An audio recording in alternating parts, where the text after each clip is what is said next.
नमस्कार दोस्तों, मैं संतोष कुमार सिन्हा आप सबका स्वागत करता हूं अपने इस यूट्यूब चैनल में जिसका नाम है स्टॉक लर्निंग।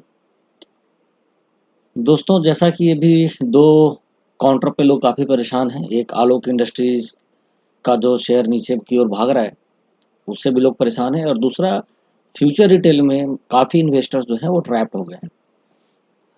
और सबका यही कहना है कि फ्यूचर रिटेल लेकर के हमने बहुत बड़ी गलती की और हमसे बहुत बड़ी गलती हो गई। मेरा पैसा जो है वो लगभग आधा हो गया। मैं अब क्या करूं, और ऐसी गलती मैं दोबारा नहीं करूंगा। तो आगे बढ़ने से पहले मैं आप लोगों से ये कहना चाहूँगा कि सबसे पहले तो आप अपने मन से ये बात निकाल दें कि आपसे कोई गलती हुई है। आपसे कोई गलती नहीं हुई है। आपके सामने जो न्यूज़ आया और जिस वे में प्रेजेंट किया गया, डेकोरेट करके उस न्यूज़ को, आपने उस न्यूज़ को सच मानकर आपने इसके अंदर इन्वेस्ट किया, मगर आपके साथ धोखा हुआ। तो जो धोखा देता है उसकी गलती होती है। जो किसी पे विश्वास करता है वो इंसान सच्चा होता है, उसकी गलती नहीं होती है। तो आप अपने मन से जो आपका ये गिल्ट है वो आप बिल्कुल जो है अपने मन से निकाल दें। अब इसको जरा मैं विस्तार में बताता हूँ हुआ क्या। हुआ ये कि काफी दिनों से ये चर्चा हो रही थी कि रिलायंस रिटेल जो है वो फ्यूचर रिटेल को खरीदने जा रही है। रिलायंस जो है वो फ्यूचर रिटेल को खरीदने जा रही है।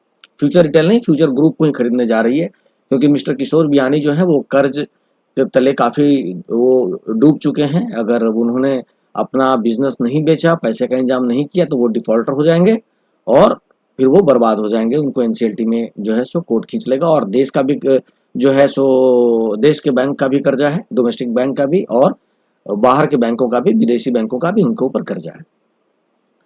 तो इसमें अब रिलायंस जो है वो खरीदने जा रही है फ्यूचर ग्रुप को। तो काफी लोगों ने यही सोचा कि भाई रिलायंस जो है बहुत तेजी से अपने बिजनेस को एक्सपेंड कर रही है, अब वो फ्यूचर ग्रुप को भी खरीद लेगी तो रिलायंस का जो है बिजनेस वो काफी बढ़ जाएगा। और जो फ्यूचर ग्रुप के जितने भी कंपनीज हैं, चाहे वो फ्यूचर रिटेल है या फ्यूचर लाइफ स्टाइल है, फ्यूचर सप्लाई चैन है, फ्यूचर कंज्यूमर्स है, जितने भी कंपनी है वो सब अब रिलायंस के अंडर आ जाएगा। तो क्या होगा कि अगर ये अलग एंटिटी भी अगर रहेगा, जैसे आलोक इंडस्ट्री अलग एंटिटी है, डेन नेटवर्क या हेथवे केबल को जो रिलायंस ने लिया ये अलग एंटिटी है, तो अगर उसी तरीके से अगर फ्यूचर ग्रुप की जो कंपनी है, फ्यूचर रिटेल या future life style, future consumer, ये सब अगर अलग एंटिटी भी रही तो रिलायंस का मैनेजमेंट होगा, और रिलायंस के मैनेजमेंट में ये कंपनी अच्छा परफॉर्म करेगी और ये कंपनी यहाँ से काफी ऊपर जाएगी। लोगों ने ये सोचा। दूसरी बात, लोगों को ये लगा कि ऐसा भी हो सकता है कि फ्यूचर ग्रुप के जितने भी कंपनी है इसको मर्ज किया जा सकता है रिलायंस ग्रुप में, और ऐसा भी हो सकता है कि हमें फ्यूचर ग्रुप के बदले में रिलायंस का शेयर मिलेगा। तो लोग यही सोचकर चल रहे थे, और यही सोचकर जिस दिन ये न्यूज आया कि रिलायंस और फ्यूचर का डील हो गया, रिलायंस इंडस्ट्रीज का और फ्यूचर रिटेल का जो है, फ्यूचर ग्रुप का, दोनों का डील जो है वो डन हो गया। तो लोगों को ये लगा कि अब तो बहुत अच्छा मौका है कि अब फ्यूचर ग्रुप जो है कंपनी वो रिलायंस के जो है वो अंडर चली जाएगी। और ये सोचकर लोगों ने पैसा लगाया, मगर यहीं पे लोग धोखा खा गए, क्योंकि लोगों के सामने ये न्यूज निकल कर कभी आया ही नहीं कि रिलायंस कंपनी जो है, रिलायंस इंडस्ट्रीज, वो फ्यूचर ग्रुप के बिजनेस को एक्वायर कर रही है, ना कि पूरी कंपनी को एक्वायर कर रही है। तो यहीं पे लोग धोखा खा गए। तो आपकी कोई गलती नहीं, आपके साथ धोखा हुआ, आपको बताया गया कुछ और पीछे में कहानी जो है ये मिस्टर किशोर बियानी ने और मिस्टर मुकेश अंबानी ने मिलकर कुछ और कर दी। चाहे वो अमेजॉन को इससे दूर रखने के लिए किया हो या किसी और कारण से किया हो, लेकिन अल्टीमेटली जो धोखा हुआ वो इन्वेस्टर के साथ हुआ।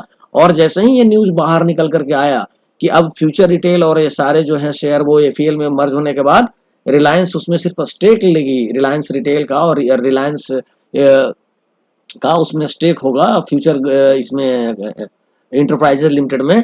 लेकिन ये सब जो बिजनेस है ये सब रिलायंस एक्वायर कर लेगी, रिलायंस का इसमें कोई होल्डिंग नहीं होगा, और फ्यूचर रिटेल के कस्टमर को जो है, मतलब इन्वेस्टर्स को, शेयर होल्डर्स को, आपको फ्यूचर इंटरप्राइजेज लिमिटेड में डाल दिया जाएगा। और इतना सुनते के साथ ही एक दिन तो मार्केट सही रहा, और उसके बाद फिर जो है मार्केट गिरना शुरू हो गया, क्योंकि लोगों को लगा कि अब तो हम कहीं के ना रहें, क्योंकि अब तो फ्यूचर इंटरप्राइजेज भी पता नहीं कंपनी कब स्टार्ट होगी, उसके बाद फिर आगे कितना परफॉर्मेंस, मतलब क्या परफॉर्म करेगी, कैसा परफॉर्म करेगी कंपनी, और कंपनी को स्टार्ट होने में, टेक ओवर में, एक्विजिशन वगैरह में कितना टाइम लगेगा।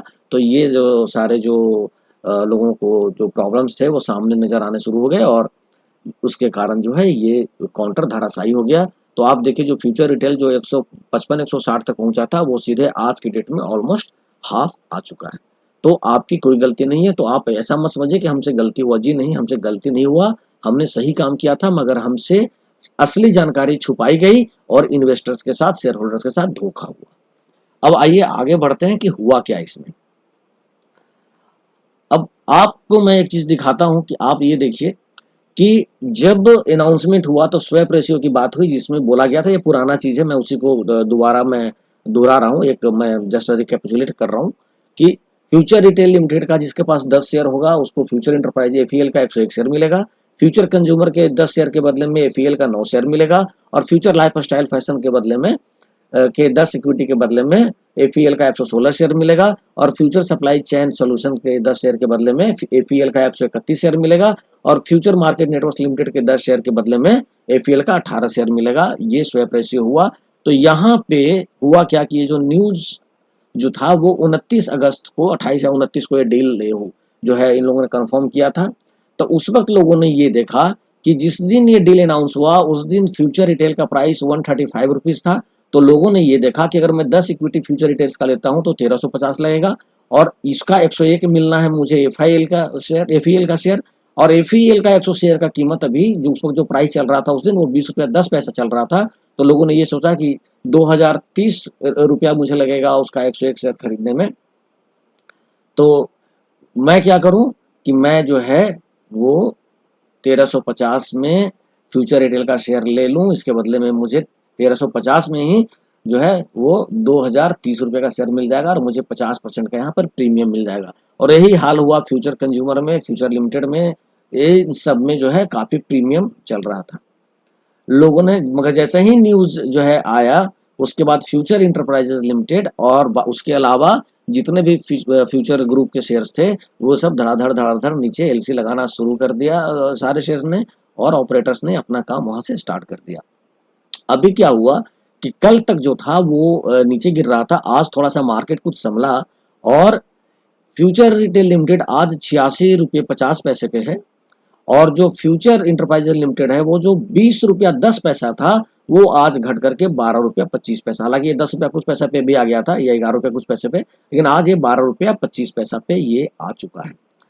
तो आज की डेट में अगर देखा जाए, अगर आज भी कोई फ्यूचर रिटेल का शेयर लेता है तो आज भी उसके पास 43% का जो है वो प्रीमियम मिलेगा। यानी अगर वो एफईएल के उतने शेयर लेता है जितना उसको 10 शेयर के बदले में फ्यूचर रिटेल के 10 शेयर के बदले में मिलेगा तो डायरेक्ट एफईएल खरीदने पे उसे 1237 रुपये लगेंगे। लेकिन अगर वो स्वैप रेशियो को ध्यान में रखकर फ्यूचर रिटेल का 10 शेयर लेता है तो 865 रुपया मिलेगा, तो उसको 43% का आज भी प्रीमियम है।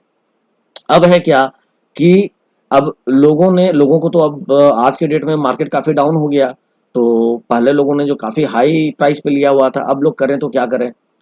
अब आज जो तेजी आई है उसको देखते हुए अब लोग सोच रहे हैं कि क्या करें, हम लॉस बुक कर लें, निकल जाएं इसमें से, या हम वेट करें, या ये स्टॉक जो है वो कैसा मूव करेगा, क्या करेगा। तो देखिए मैं इसमें आप लोगों को एक चीज बताना चाहूंगा कि लॉस जो है वो बुक करना इसमें समझदारी नहीं है। अगर आप इसमें इन्वेस्टर्स हैं तो थोड़ा सा टाइम दीजिए, एफईएल को स्टार्ट होने दीजिए और इस काउंटर में जो है वो सिर्फ और सिर्फ 3 पॉइंटर्स ही काम करेंगे। फ्यूचर ग्रुप में ध्यान से सुनिएगा, सिर्फ 3 पॉइंटर्स ही काम करेंगे। पहला पॉइंटर्स, अगर रिलायंस इंडस्ट्रीज को सीसीआई से अप्रूवल मिल गया, यानी कि रिलायंस इंडस्ट्रीज का एक्विजिशन का जो रास्ता है वो क्लियर हो गया, मतलब रिलायंस रिटेल जो है वो एफईएल में जो उनको 18% या 13% जो भी हिस्सेदारी लेना है वो लेने का रास्ता जो है वो क्लियर हो जाता है अगर ये न्यूज आती, क्योंकि अब ये स्टॉक को न्यूज बेस्ड चलना है। फ्यूचर रिटेल जो है अब कोई भी एज ए सेपरेट एंटिटी काम नहीं करेगी, क्योंकि फ्यूचर रिटेल का बिजनेस रिलायंस ने ले लिया, तो अब जो भी बिजनेस होगा रिलायंस रिटेल का होगा। तो अब उससे फ्यूचर रिटेल का शेयर जो है वो कोई फर्क नहीं पड़ने वाला है कि अब वो बिजनेस कैसा चलेगा, बिग बाजार कैसा चल रहा है, उससे इन सबको कोई फर्क नहीं पड़ने वाला है फ्यूचर रिटेल कंज्यूमर को, क्योंकि now this all companies are part of FEL. तो अब आप भूल जाइए उन चीजों को। तो अब क्या है, अब केवल इसको न्यूज बेस्ड चलना है और न्यूज बेस्ड में सिर्फ 3 पॉइंटर्स जो है यहाँ पे काम करेगा। पहला काम करेगा, जैसा कि मैंने बताया कि रिलायंस ने जो है वो सीसीआई के अप्रूवल के लिए जो है अप्लाई किया, वहां से इनको जब भी जो है वो अप्रूवल मिल जाता है, चाहे 1 महीना लगे, 1.5 महीना लगे, 20 दिन लगे, जो भी लगे, वो जब अप्रूवल मिल जाएगा उसके बाद जब इनका रास्ता क्लियर हो जाएगा तब इसमें एक तेजी आएगी उस न्यूज बेस्ड पे। आज का जो तेजी है ऑपरेटर का तेजी है, आज जो थोड़ा सा यो भागा है ऑपरेटर, अब इसी बीच में क्या करेंगे, वो आलोक इंडस्ट्री की तरह ऊपर नीचे करते रहेंगे और वो नीचे वाले पे खरीदेंगे और फिर ऊपर पुश करेंगे और ऊपर जाके सेल कर देंगे, फिर वो धीरे धीरे नीचे आएंगे। तो ये पता चलेगा कि 110 115 से लेकर के और नीचे में ये 74 75 या 80 के बीच में ये और 30-40 रुपए का जो गैप रहेगा इसमें वो पैसा कमाते रहेंगे। क्योंकि अभी इसके अंदर ऐसा कोई सॉलिड जो है वो न्यूज नहीं आने जा रहा है, सॉलिड काम नहीं हो रहा है जिससे कि आप ये समझ सकें कि भाई अब ये कंपनी का जो है परफॉर्मेंस बहुत अच्छा होगा, रिजल्ट बहुत अच्छा होगा, क्योंकि अभी तो कोई काम ही नहीं हो रहा है। अभी तो एक्विजिशन होगा, उसके बाद एफईएल का फिर से दोबारा सारा रिस्ट्रक्चरिंग होगा, उसके बाद फिर धीरे धीरे किशोर बियानी साहब अपना बिजनेस फिर से जो है सो रीस्टार्ट करेंगे। तो ये तो टाइम टेकिंग चीज है। तो ये जो भी चलेगा न्यूज बेस्ड चलेगा। तो रिलायंस इंडस्ट्रीज का मैं आपको दिखाता हूँ कि रिलायंस इंडस्ट्रीज का अगर आप देखेंगे तो अभी इसका जो है सीसीआई में चल रहा है। अभी ये देखिए कल का ही न्यूज था 24 तारीख का कि जो सीसीआई है वो इसको रिव्यू कर रही है। यहाँ पर देखिए the competition commission of India that is called CCI is reportedly reviewing the online and offline aspects of the Reliance Future Group deal both separately and together to ascertain their impact on competition। ये news आया है। यही same news जो है ये देखेंगे आप यहाँ पे, तो यहाँ पे एक न्यूज और भी है। द न्यूज मैनोट में है कि CCI to look at online and offline aspects of Reliance future retail deal, यानी अभी ये अंडर कंसिडरेशन है। Nothing has been finalised, no approval has been given by CCI, so it will take some time। तो Reliance Retail filed for approval with the Competition Commission of India to acquire the retail wholesale logistics warehousing business of the Future Group। ये जो मैंने बताया था कि अपने पुराने video में कि जो फ्यूचर ग्रुप के जितने भी बिजनेस थे उसको 4 सेगमेंट में बांटा गया था। एक रिटेल था, दूसरा होलसेल था, तीसरा लॉजिस्टिक था और वेयर हाउसिंग था। इन चारों बिजनेस को उसने एक्वायर किया रिलायंस ने। तो इसके ऊपर जो है सीसीआई जो है वो अप्रूवल देगी और सीसीआई इसको रिव्यू कर रही है। उसके बाद जो है इकोनॉमिक टाइम्स में भी देखिए न्यूज आया था, Reliance industry move CCI for future group deal. ये भी देखिए 25 तारीख जो लास्ट अपडेटेड है ये न्यूज, और इसमें भी जो है वही बात कही गई है मिला के। तो ये तो क्या है कि जब तक एक सीसीआई का अप्रूवल आएगा तब इसके अंदर एक सही तेजी देखने को आएगी। उस वक्त हो सकता है आपको आपका प्राइस मिले निकलने के लिए। उसके बाद क्या होगा, दूसरा पॉइंटर, जब एक्विजिशन के लिए रास्ता साफ होगा तो उसमें उस वक्त क्या होगा कि स्वैपिंग का भी जो है डेट जो है ये किशोर बियानी साहब जो है डिसाइड करेंगे, फाइनलाइज करेंगे वो डेट को कि अब स्वैपिंग जो है कब होना है। जब स्वैपिंग होगा तो लोगों को 30% और 40% का जो प्रीमियम जो मैंने बताया कि अभी भी जो प्रीमियम है, जो 50% का पहले प्रीमियम था वो अब 43% का प्रीमियम आज के डेट में अभी भी बचा हुआ है, यानी 7% का प्रीमियम नीचे आया है। लेकिन प्राइस वाइज काफी गिरा है। आप प्रीमियम का परसेंटेज मत देखिए, अभी आप देखिए कि वैल्यूएशन काफी गिर चुका है इसका, यानी कि जो 20 रुपए का शेयर था वो अब 12 रुपए के प्राइस पे आपको मिल रहा है। यानी आपने अगर पहले खरीदा हुआ है तो आपको महंगा वो शेयर पड़ेगा आज के डेट में। लेकिन फिर भी जब ऊपर जाएगा तो ऊपर जाने से क्या होगा कि थोड़ा सा आपका लॉस कम होगा। हो सकता है आपको अपना एग्जिट प्राइस जो है, जो जिस प्राइस पे आपने एंट्री लिया था, तो एग्जिट प्राइस भी आपको उतना ही मिले और आप एग्जिट कर सकते हो। तो वो दूसरा हुआ कि जब स्वैपिंग का डेट निकलेगा तो, और जो मैंने बताया सीसीआई का जब अप्रूवल आएगा तो। तीसरा चीज क्या होगा कि जब सब कुछ क्लियर होगा तो एफईएल का भी जो है वो प्राइस बढ़ेगा। तो आप देखिए कि अभी जो इन सब का जो प्राइस है वो डिपेंड करता है, मतलब इन सब का प्राइस का मतलब future retail, future consumer, future lifestyle, future supply chain, future market network, इन सब का जो प्राइस है वो एफईएल के ऊपर डिपेंड करता है। यानी एफईएल का प्राइस बढ़ेगा तो इन सब का भी प्राइस बढ़ेगा। क्यों? क्योंकि एफईएल का जो 101 शेयर का जो वैल्यू है वो इनका 10 शेयर का भी वैल्यू होना चाहिए।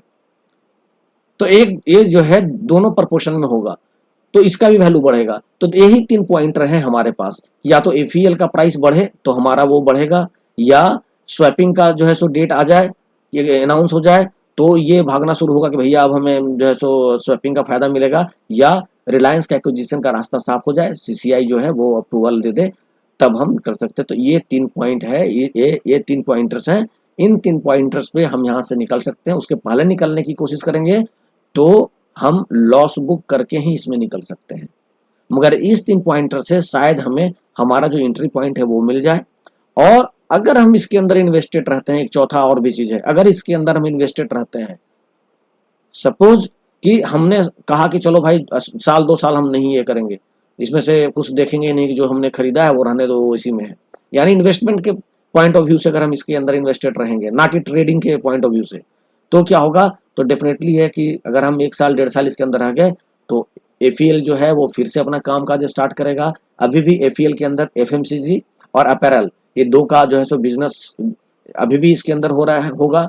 तीसरी चीज क्या है कि जो रिलायंस का जो नेटवर्क है उसको ये यूज करेंगे, जो जैसा कि इन्होंने अपने जो स्टॉक एक्सचेंज को या सेबी को जो इन्होंने लेटर लिखा था मिस्टर किशोर बियानी ने, उस लेटर में भी बोला है कि FEL will be using the network of Reliance fashion lifestyle and Reliance retail, तो उसको भी ये यूज करेंगे। तो ऑब्वियस है कि कंपनी तो ग्रो करेगी ही करेगी। और दूसरी चीज क्या है कि इसके अंदर जब रिलायंस का भी स्टेक हो जाएगा, तो रिलायंस भी जब मैनेजमेंट में आएगी तो ऑब्वियस है कि रिलायंस भी इसको बढ़ाने की कोशिश करेगी। रिलायंस का चाहे जिसके अंदर भी स्टेक हो, चाहे वो आलोक हो, चाहे वो डेन नेटवर्क हो, चाहे हैथवे केबल हो, रिलायंस या नेटमेट जो रिलायंस ने एक्वायर किया है, या जिवामे जो फैशन वाला एक्वायर किया है, जितनी भी कंपनी रिलायंस ने एक्वायर किया है, ओबियस है कि रिलायंस कभी भी नहीं चाहेगी कि मेरी जो कंपनी है वो लॉस बुक करे और करती रहे।